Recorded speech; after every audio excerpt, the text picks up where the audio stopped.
Hello बच्चों, welcome back to this channel and my video. आज के इस वीडियो में हम लोग डिस्कस करेंगे law reforms in British India के बारे में। ठीक है ना। अब देखिए, आपको मैंने रेगुलेटिंग एक्ट की वीडियो में पूरा रेगुलेटिंग एक्ट पूरा क्लियरली समझाया। अब आज की इस वीडियो में कौन कौन से रिफॉर्मेशन हुए ब्रिटिश टाइम में, इसको हम आपको आज डिटेल में समझाएंगे। चलिए देखिए, law reforms in British India. देखिए, अब आप लोग ध्यान से बस देखिए, इसी वीडियो से आपको पूरा क्लियरली बेटा समझ में आ जाएगा कि ब्रिटिश इंडिया में मतलब लॉज के क्या क्या रिफॉर्म्स हुए। रिफॉर्म मतलब चेंजेस, और चेंजेस भी कौन किसने किया? ब्रिटिशर्स ने किया। कहां पर किया? इंडिया में किया। मतलब कुछ चेंजेस ऐसे आए इंडिया में ड्यूरिंग द ब्रिटिश टाइम कि जब थोड़ा सा चेंजेस लाने की कोशिश की गई।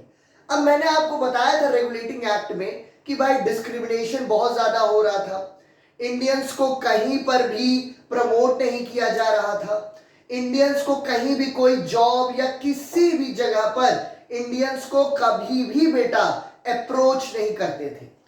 एक तरीके से बोला जाए कि इंडियंस को पूरी तरह बस बाइकॉट करके सिर्फ टैक्स वसूल करना, यही केवल ब्रिटिश गवर्नमेंट का काम था और यही ईस्ट इंडिया का भी काम था। ठीक है ना। अब आज देखेंगे कि ब्रिटिशर्स ने कुछ लॉज को चेंजेस क्यों किया अपने फायदे के लिए। ध्यान से सुनो, ये ब्रिटिशर्स दूध के धुले नहीं थे। इन्होंने जो इंडिया में लॉ में चेंजेस किया वो क्यों किया? अपने ओन बेनिफिट के लिए किया। तो अब पहला पॉइंट देखिए, 18th और 19th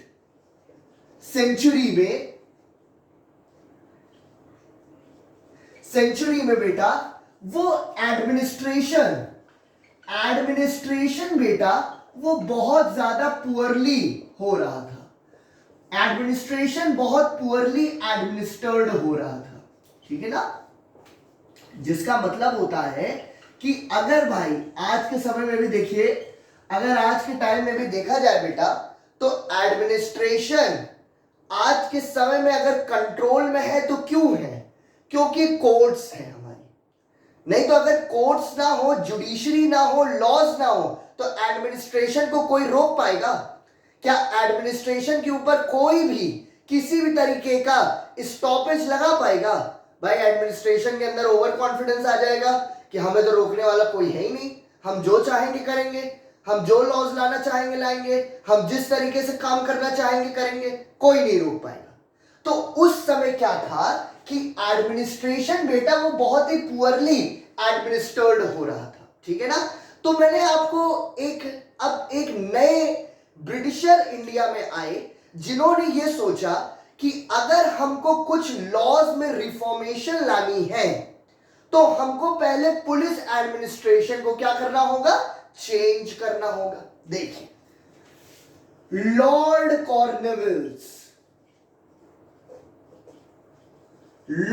कॉर्नवेल्स बेटा एक ऐसे थे, लॉर्ड कॉर्नवेल्स, जिन्होंने ये सोचा, जिन्होंने ये बेटा महसूस किया कि अगर हमको जुडिशरी को, if we want to change laws, firstly we have to change police administration.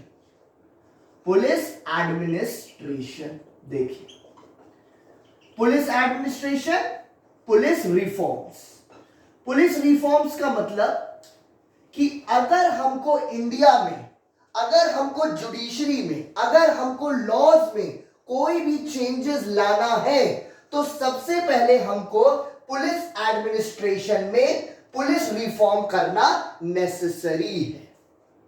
आज के समय में अगर आपके घर के बगल में किसी के भी पड़ोस में, नेबर में किसी का मर्डर हो जाए और आप पुलिस को कॉल करते हैं, पुलिस नहीं आती है या आ जाती है, ठीक है, उसके बाद वो कोई इन्वेस्टिगेशन नहीं करते हैं, तो जो विक्टिम पर्सन है क्या उसको जस्टिस मिल पाएगा?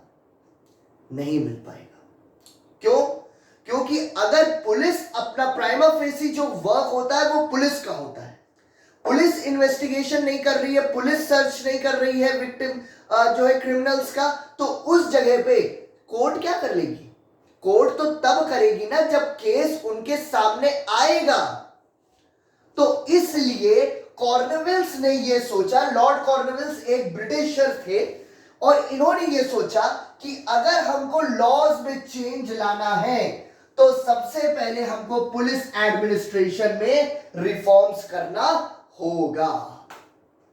सबसे पहला काम किया इन्होंने। लॉर्ड कॉर्नवेल्स सबसे इंपॉर्टेंट है बेटा, ये नाम याद रखना कि लॉर्ड कॉर्नवेल्स ने किया था, ठीक है। अब देखिए नेक्स्ट पॉइंट, वॉरेन हेस्टिंग। अब ये दूसरे नाम है। आप जितने भी 3 नाम आपको मैं बताऊंगा यहां ब्रिटिशर्स के, और तीनों ही बेटा उनको प्लीज लर्न करना पड़ेगा, क्योंकि अगर आप याद नहीं करेंगे तो फिर पूरा आंसर कंप्लीट नहीं माना जाएगा। देखिए, Warren Hasting makes several changes in his time, but limited success. ध्यान से देखिए, वॉरेन हेस्टिंग ने बहुत बार सोचा कि वो भी चेंजेस करना चाहते थे। क्यों? क्योंकि ब्रिटिश गवर्नमेंट जब रेगुलेटिंग एक्ट आया, ईस्ट इंडिया कंपनी को रिवाइव किया गया with the help of regulating act, जब ईस्ट इंडिया कंपनी पूरी तरह बैंकरप्ट हो गई थी, तो देखिए बेटा उस वक्त लॉज वो बहुत ज्यादा अच्छे नहीं थे, और लॉज अगर आपके सही नहीं है तो आप कभी भी बेटा सही से कोई भी एडमिनिस्ट्रेशन वर्क नहीं कर सकता। अगर एडमिनिस्ट्रेशन को सही से वर्क करना है तो लॉज वो परफेक्ट होने चाहिए। तो वॉरेन हेस्टिंग, ये भी एक ब्रिटिशर थे, इन्होंने भी कई बार ये सोचा कि हम भी चेंजेस करें लॉज में, लेकिन इनको बेटा बहुत ही लिमिटेड सक्सेस मिली, बहुत ज्यादा सक्सेस नहीं मिल पाई उन्हें। ये बहुत बार सोचे कि हम चेंज कर दें लॉज को, हम बहुत बार सोचे कि यार लॉज को चेंज कर देंगे तो भाई सही से आ जाएगा, हर चीज अच्छे से काम करने लगेगी, लेकिन ये हुआ नहीं, ये बिल्कुल नहीं हुआ। लॉज सही से इन्होंने नहीं कर पाए, बहुत कम इनको सक्सेस मिली, ठीक है ना। अब आप जानते ही हैं कि सक्सेस सबको नहीं मिलती है, ठीक है, काम तो सभी करते हैं, लेकिन बहुत कम ही लोग होते हैं जिनको सक्सेस मिल पाती है। उसमें सबसे पहले लॉर्ड कॉर्नवेल्स थे। लॉर्ड कॉर्नवेल्स ने कुछ काम ऐसे किए जो कि सच में बहुत अच्छे थे, लेकिन लॉर्ड कॉर्नवेल्स ने ब्रिटिशर्स के फायदे के लिए, ब्रिटिशर्स के प्रॉफिट के लिए लॉज में रिफॉर्मेशन लाए थे इंडिया में। डिस्क्रिमिनेशन इंडियंस के साथ चल रहा था, भेदभाव चल रहा था इंडियंस के साथ, इंडियंस को कहीं प्रमोट नहीं करते थे, तो इन्होंने भी कई बार चेंजेस लाने की कोशिश की, ठीक है। अब नेक्स्ट पॉइंट देखिए, William Jones. William Jones, William Jones translated Muslim and Hindu penal codes into English. देखिए, मैंने आपको बताया था बेटा कि इंडिया में लॉज चेंजेस हो रहे थे बार बार ब्रिटिशर्स के, लेकिन कुछ लॉज ऐसे थे जिनको ब्रिटिशर्स ने भी कभी चेंज करने की कोशिश नहीं की। जैसे अगर कस्टम्स की बात की जाए, डिवोर्स की बात की जाए, मैरिज की बात की जाए, तो ये सारी चीजें जो गवर्न होती थी वो उनके खुद के मुस्लिम और हिंदू पीनल कोड से होते थे। अब भाई हिंदू और मुस्लिम के जो लॉज थे वो तो बेटा हिंदी में लिखे थे ना, तो यहां पे विलियम जोन्स ने क्या किया कि हिंदू और मुस्लिम्स के जो पीनल कोड्स मतलब जो उनके पर्सनल लॉज थे, जिससे मुस्लिम्स के, हिंदूज के marriage, divorce, partition of the joint family, ये सब चीजें जो इन सब के लॉज थे, उनको बेटा किसमें ट्रांसलेट किया? इंग्लिश में। ये काम किसने किया? विलियम जोन्स ने। क्यों किया? हर चीज के पीछे लॉ में रीजन होता है। क्यों किया? इसलिए किया क्योंकि अगर हम लॉज को ट्रांसलेट नहीं करते, अगर विलियम जोन्स इंग्लिश में ट्रांसलेट ना करते, तो ब्रिटिशर्स को कैसे पता चलता कि इस लॉ का पर्टिकुलर क्या मतलब है? भाई वो तो सिर्फ इंग्लिश जानते हैं ना, और यहां के जो लॉज थे इंडियंस के, वो हिंदी में लिखे हुए थे। तो यहां पे जब हिंदी में लिखे हुए हैं, तो उनको समझने के लिए उसको चेंज किस में करना पड़ा? इंग्लिश में करना पड़ा। क्लियर है यहां तक? अब आइए नेक्स्ट पॉइंट देखिए।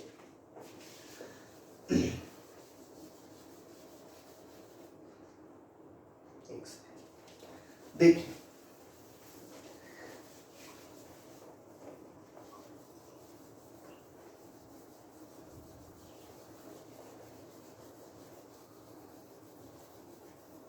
अब नेक्स्ट पॉइंट देखिए जो इसका है, वो ये है कि जब लॉस को करा तब उसके बाद क्या हुआ। देखिए 1787 में, ये ईयर याद कर लीजिए, लर्न, इसको याद कर लेना। 1787 में एक्चुअल में हुआ क्या था, ठीक है ना, यहां पर। अच्छा, ईस्ट इंडिया कंपनी का जब मैं आपको रेगुलेटिंग एक्ट पढ़ा रहा था, तो दो राइट्स मैं आपको बता रहा था, एक थे दीवानी राइट्स, एक थे नजामत राइट्स, ठीक है ना।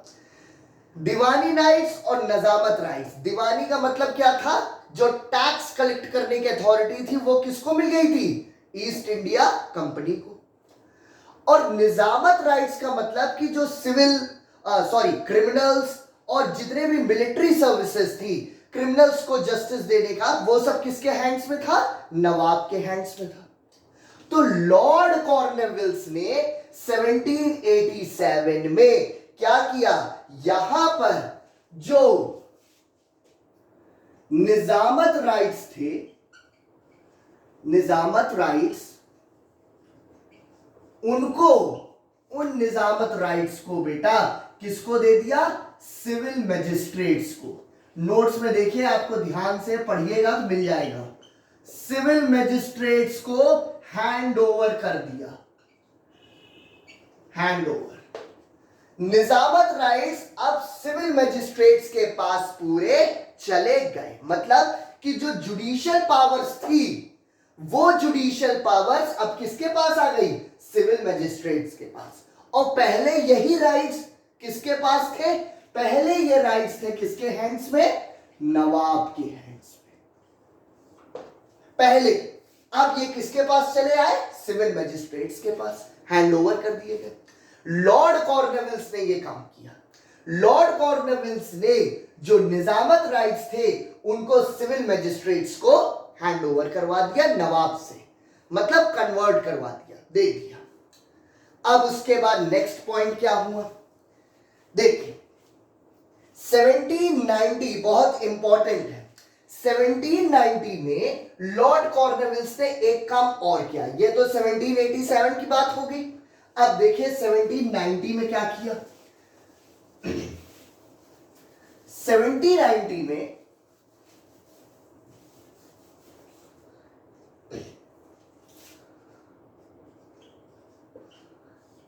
देखिए Lord Cornwallis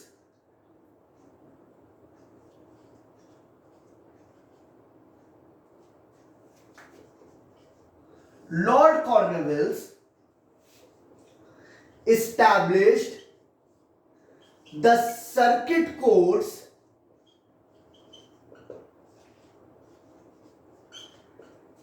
and superior courts, circuit courts and superior courts, and had a power to review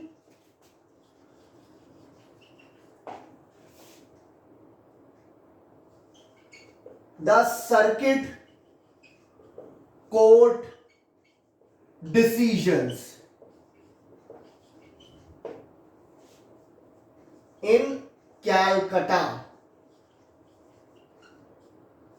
ध्यान से देखो, 1790 में लॉर्ड कॉर्नवालिस का ये एक दूसरा रिफॉर्म हुआ, ठीक है ना। पहला रिफॉर्म क्या किया कि पुलिस एडमिनिस्ट्रेशन को चेंज करना पड़ेगा जुडिशियल्स के लिए, ठीक है ना। अगर हमें जुडिशियल चेंजेस चाहिए, अगर हमें लॉ में रिफॉर्म्स चाहिए, तो सबसे पहले पुलिस को हमें चेंज करना पड़ेगा, ठीक है ना। अब देखिए, लॉर्ड कॉर्नवालिस ने एक बेटा कोर्ट्स एस्टैब्लिश की, जिसको बोला गया क्या, circuit courts. Superior courts, superior courts का मतलब होता है सुप्रीम कोर्ट। देखिए, सुप्रीम कोर्ट कहा था सबसे पहले, अगर सबको याद होगा तो मैंने आपको बताया था कि the first supreme court was established eight fort William in Calcutta. Calcutta में हुआ था ना, बताया था आपको, प्लीज याद रखना। Dual form of administration, who has started the dual form of administration, Robert Clive, ठीक है। First chief justice sir Elijah Impey, ठीक है ना। लॉर्ड कॉर्नवालिस, वॉरेन हेस्टिंग, ठीक, विलियम जोन्स, इन सब नाम को बेटा याद रखना, ठीक है। देखो, सुपीरियर कोर्ट, सर्किट कोर्ट जो भी डिसीजन देगा, सुपीरियर कोर्ट्स के पास पावर होगी कि वो रिव्यू कर सके। अब रिव्यू का मतलब क्या है, चेक करना, check the decision of circuit courts. बहुत ध्यान से देखिए, सुपीरियर कोर्ट, सपोज कीजिए कि अगर एग्जांपल के लिए कि सर्किट कोर्ट ने कोई डिसीजन दिया, ठीक है। अब यहां पे अगर सर्किट कोर्ट ने कोई डिसीजन दिया, तो सुपीरियर कोर्ट मतलब सुप्रीम कोर्ट जो कैलकटा में है, उनके पास ये पावर थी कि वो ये चेक कर सकती थी कि जो सर्किट कोर्ट ने डिसीजन दिया है वो एप्रोप्रिएट है या नहीं। मतलब वो according to the rules and regulations, laws के अकॉर्डिंग डिसीजन दिया गया है या नहीं दिया गया है। तो ये सर्किट कोर्ट्स को एस्टैब्लिश 1790 में किसने किया, लॉर्ड कॉर्नवालिस ने किया। ये एक रिफॉर्म किया, ठीक है ना। आपसे एक क्वेश्चन पूछा जाएगा, explain the reforms of made by Lord Cornwallis. Lord Cornwallis ने कौन कौन से रिफॉर्म्स किए थे ड्यूरिंग द ब्रिटिश टाइम या ब्रिटिश पीरियड, ठीक है ना। कुछ भी क्वेश्चन, तो लॉर्ड कॉर्नवालिस अगर नाम आ जाए तो उठा करके सब लिख देना, बस बिना सोचे समझे पूरा लिख देना, बस आंसर लिख देना, पूरा मार्क्स आपको मिल जाएगा, ठीक है। ये चीज हो गई। अब नेक्स्ट देखो क्या हुआ। अब देखिए, जजेस वर नॉन नेटिव, बहुत इंपॉर्टेंट। देखिए, जो जजेस हैं वो नॉन नेटिव है, मतलब इंडियंस के साथ डिस्क्रिमिनेशन वो क्या था, जारी था। मैंने स्टार्टिंग में ही आपसे बोला कि लॉस का जो रिफॉर्म हुआ वो ब्रिटिशर्स ने अपने बेनिफिट के लिए किया, ना कि इंडियंस के लिए। जजेस वर नॉन नेटिव्स, मतलब कि यहां पर भी जो जजेस हैं वो कौन है, नॉन नेटिव्स, ब्रिटिशर्स हैं। क्लियरली ये जो है ये कौन है, ब्रिटिशर्स। ब्रिटिशर्स थे, वो थे नॉन नेटिव, और यही ब्रिटिशर्स क्या थे, यहां पर जज थे। कहां पे जज थे, सर्किट कोर्ट्स में और सुप्रीम कोर्ट जो कि सुपीरियर कोर्ट्स बोली जाती हैं, उन दोनों जगहों पे जजेस कौन थे, ब्रिटिशर्स। सोचिए, इंडिया में कोर्ट और कोर्ट में जो लॉज है वो इंग्लैंड के लॉज हैं, और जज कौन है, अंग्रेज, ब्रिटिशर्स जज है। कहां पर, इंडिया में। खुद सोचिए, आप खुद देखिए कि अगर आपके घर में अगर कोई ब्रिटिशर आ जाए, हाँ, तो आप क्या करेंगे, दाल चावल रोटी सब्जी छोड़ करके सुबह शाम क्या करेंगे, पिज्जा खाना शुरू कर देंगे। घर हमारा और लॉस कहां के चल रहे हैं, इंग्लैंड के। जजेस कौन बने हैं, ब्रिटिशर्स। ये डिस्क्रिमिनेशन नहीं है, तो यहां पे ये जो रिफॉर्म्स लॉर्ड कॉर्नवेलिस कर रहे हैं, इसमें तो अपने फायदे के लिए बेटा कर रहे हैं ना, ये अपने फायदे के लिए साफ साफ दिखाई दे रहा है कि इसमें इंडियंस का कोई भी फायदा नहीं है। मतलब इंडियंस के साथ डिस्क्रिमिनेशन वो क्या था, चल रहा था। इस चीज को क्लियर रखिएगा। अब देखिए नेक्स्ट वाला, देखिए पॉइंट जो आपका है, जो कि इसका सबसे इंपॉर्टेंट है, और वो ये है कि 1791 में, बहुत इंपॉर्टेंट, अब 1790 में यह हुआ, अब 1791 में क्या हुआ, देखिए जहां पर थोड़ा सा बेटा मिल रहा था उसको भी लॉर्ड कॉर्नवेलिस ने क्या किया, हटा दिया। मैं आपको बताऊं, सोचिए आप लोग खुद, कभी आप लोग बेटा लॉ पढ़ रहे हैं कि इंडिया में कैसे कैसे लोग इस धरती पे आए हैं, और इंडिया आज जो दिख रहा है आपको, इससे पहले इंडिया का जो हिस्ट्री है वो कितनी भयानक है। देखिए 1791 में, अब देखो लॉर्ड कॉर्नवेलिस, इंपॉर्टेंट रिफॉर्म्स, सबसे इंपॉर्टेंट देखिए क्या किया इन्होंने लॉर्ड कॉर्नवेलिस ने। आपको मैंने बताया था, जब रेगुलेटिंग एक्ट में पढ़ा रहा था आपको, तब मैंने आपको बताया था रेगुलेटिंग एक्ट में कि जब लॉज बने थे, रेगुलेटिंग एक्ट में ईस्ट इंडिया कंपनी, एक ही तो कंपनी थी east India company, east India company में बहुत ज्यादा क्या चल रहा था, करप्शन चल रहा था, और नेपोटिज्म वो क्या था, एकदम हाई पे चल रहा था। जैसे आज के समय में फिल्म इंडस्ट्री में इतना ज्यादा भाई भतीजावाद है, नेपोटिज्म है, वही सेम चीज ईस्ट इंडिया कंपनी में उस टाइम पे चल रही थी। तो होता यह था कि अगर मान लीजिए कि हम ईस्ट इंडिया कंपनी में एक ऑफिसर रैंक पे, कोई भी ऑफिसर है, मरीन सर्विस में है, मिलिट्री सर्विस में है, सिविल सर्विस में, कोई भी डिपार्टमेंट में अगर हम ऑफिसर हैं, अगर मेरी डेथ हो जाती है या मैं रिटायर्ड हो जाता हूं, तो मेरा जो भी लीगल हेयर होगा, मतलब जो लड़का होगा मेरा, वो मेरी जगह पे जॉब कर सकता है। ये चल रहा था। कहने का मतलब कि अगर ईस्ट इंडिया कंपनी में कोई भी इंडियन वर्क कर रहा था, तो उसके बच्चों का जो फ्यूचर था वो क्या था, सिक्योर था। भाई सिक्योर कैसे होता है, पैसे से होता है, जॉब से होता है। जॉब उनको मिल जाएगा अगर फादर रिटायर हो गए या डेथ हो गई, अब दोनों में से एक ही चीज होगी, तो सन को क्या मिल जाएगी, जॉब मिल जाएगी। अब देखिए 1791 में लॉर्ड कॉर्नवेलिस ने क्या किया, no man the son of the native Indian henceforwarded to be in the service in the marine civil services। देखिए कितना बड़ा, सोचिए, no man the son of the native Indian,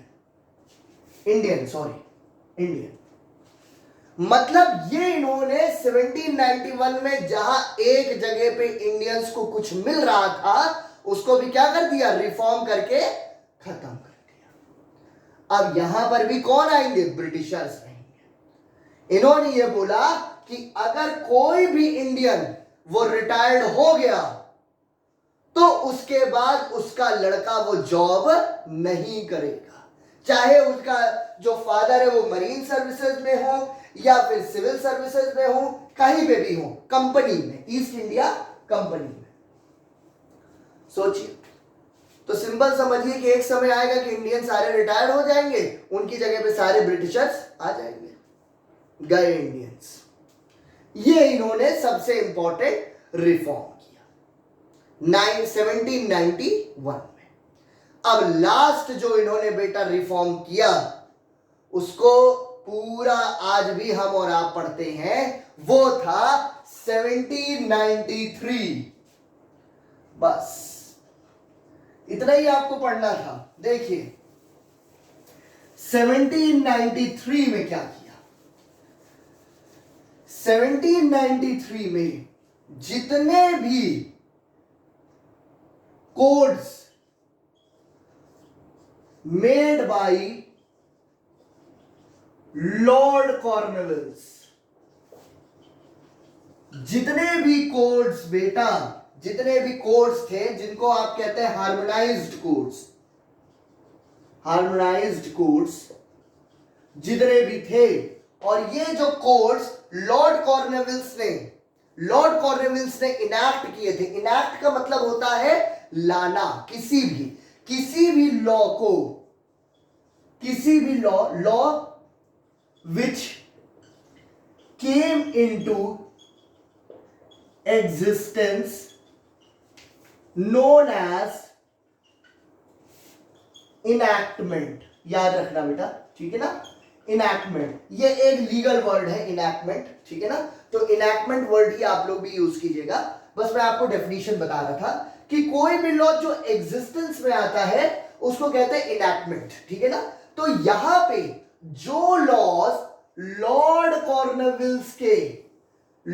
Cornwallis ने लाया उनको क्या बोला गया?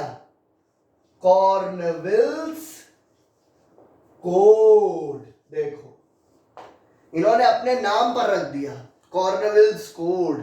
जैसे आप लोग सुनते हैं ना, अंबेडकर रोड, हाँ, महात्मा गांधी मार्ग, हाँ, कई सारे मार्ग आप सुनते होंगे, सरदार वल्लभ भाई पटेल मार्ग, सब ऐसे मार्ग होते हैं नाम पर। उसी तरह से जो लॉज लॉर्ड कॉर्नवेलिस ने बनाए, जो लॉज लॉर्ड कॉर्नवेलिस की वजह से आए, उनको क्या नाम दिया गया 1793 में? Cornwallis code. बस आपसे सिर्फ एक क्वेश्चन पूछा जाएगा, क्वेश्चन याद कर लो, लिख लो। लास्ट में नोट्स में आप देखेंगे तो मैंने लिखा है important reforms of Lord Cornwallis, और टोटल 6 पॉइंट्स हैं।